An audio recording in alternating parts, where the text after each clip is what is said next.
There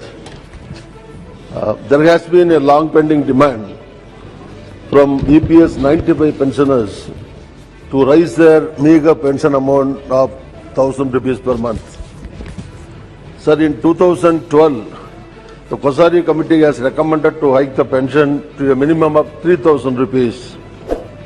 Recently, Parliamentary Standing Committee on Labour also has given a report that the minimum pension which was announced in 2014 and continues to be applicable till date is grossly inadequate.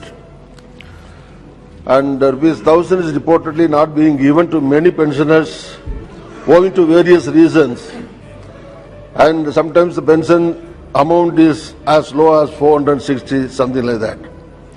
So this is a serious issue. I would like to know from the Honourable Minister whether the government has any proposal to hike the EPS 95 pension substantially. That's my एक मंत्री जी जानकारी के लिए ही बता देना 2014 के पहले कितनी पेंशन मिलती, 2014 के बाद कितनी पेंशन मिलती। जी, माननीय अध्यक्ष महोदय, ईपीएस 95 भारत सरकार की एक स्कीम जिसको 16 नवंबर 1995 को लागू किया गया था और इसमें पुरानी स्कीमों का मर्जर हो गया था। इस स्कीम के अंतर्गत एम्प्लॉयर का कंट्रीब्यूशन 8.33% है और भारत सरकार का जो कंट्रीब्यूशन है 1.16% है। इस स्कीम के अंतर्गत पहले बहुत मिनिमम पेंशन जो है मिला करती थी। जो इसका फार्मूला है वो pensionable service into pensionable salary, उसको 70 से डिवाइड करने के बाद इसका फार्मूला बनता है। पहले बहुत माननीय अध्यक्ष महोदय, मुझे बताते हुए भी अच्छा नहीं लगता, लेकिन पहले काफी कम मिलती थी और काफी सारे संघों की मांग थी। यही कारण है कि सरकार में आने के बाद सरकार ने इसको 19 अगस्त 2014 को नोटिफाई किया और 1/9/2014 को सरकार ने न्यूनतम 1,000 रुपये किया है। ऐसे में कोई पेंशन के अगर आश्रित हो, उनके कोई परिवार के व्यक्ति अगर रह जाते तो सबको न्यूनतम 1,000 मिलेगी, जिसके द्वारा भारत सरकार के फाइनेंस मंत्रालय द्वारा एक विशेष राशि भी ईपीएफओ फंड में दी जाती है। ये पेंशन जो है, ये जो कर्मचारी हैं उनके द्वारा दिए गए उनके द्वारा अंशदान के न जोड़कर उनके जो मालिक और केंद्र सरकार के द्वारा दिए गए अंशदान से बनती है। अतएव जो उसका बीमा का फार्मूला है वो प्राप्त अंशदान के आधार पर ही ईपीएफओ निर्धारित करता है। वर्तमान में यही स्थिति। Honourable member supplementary.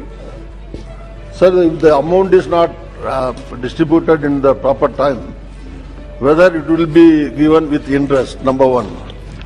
Sir, another question, it has been recently reported that a Ukraine-based cyber security researcher and journalist has claimed that about 288 million personal records containing the full name, bank account number and nominee information of the employees, pension scheme EPS holders of the EPFO have been exposed online before being taken off the internet.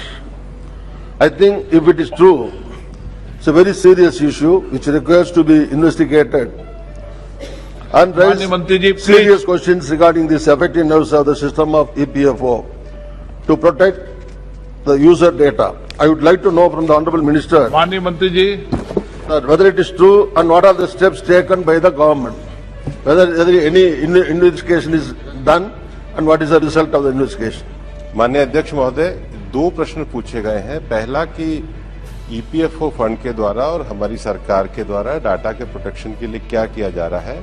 EPFO की 225वीं बैठक में EPFO को क्या जो IT system है उसको मजबूत बनाने के लिए निर्णय लिए जा रहे हैं। हमारे ईपीएफओ के संगठन के द्वारा भी एक कमेटी का गठन किया गया है, जिसकी रिपोर्ट भी अभी पिछली बैठक में आई है। उसके अनुसार कार्रवाई की जा रही है। जहां तक इनका ये कहना है कि पेंशन न मिलने के कारण सरकार के द्वारा क्या रिफॉर्म किए गए हैं, मैं आपकी अनुमति से कुछ रिफॉर्म्स पढ़ना चाहता हूं। ऑनलाइन क्लेम सेटलमेंट हम 99% तक कर रहे हैं। Auto claim settlement for illness and covid claim भी हमने किए हैं। कोविड-19 स्पेशल एडवांस सेटल भी हम 3 दिन के अंदर हमने किया है। मल्टी लोकेशन क्लेम सेटलमेंट का भी कुछ डिस्पोजल के लिए हमने पूरी स्थिति बनाई है। Facility of DigiLocker for passbook और PPO and online passbook facility ये भी हमने मेंबर पोर्टल पे उपलब्ध कराई है। ई नॉमिनेशन स्पेशल ड्राइव उसको भी हमने उपलब्ध कराया है।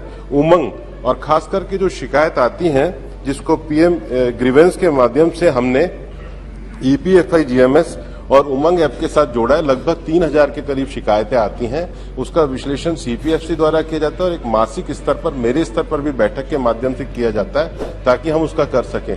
कई बार पेंशन की गणना के लिए भी दिक्कत होती है, उसके लिए हमने ई कैलकुलेटर भी उनको दिया है। उसके साथ जो बुजुर्ग व्यक्ति होते हैं उनको बार बार पेंशन सेंटर पे अपना वेरिफिकेशन करवाना पड़ता है। पिछली बैठक में हमने निर्णय पास किया जिसमें हमने फेस वेरिफिकेशन को भी अलाउ किया है ताकि पेंशन प्राप्त करने वालों को सुविधाजनक रूप से पेंशन मिल सके।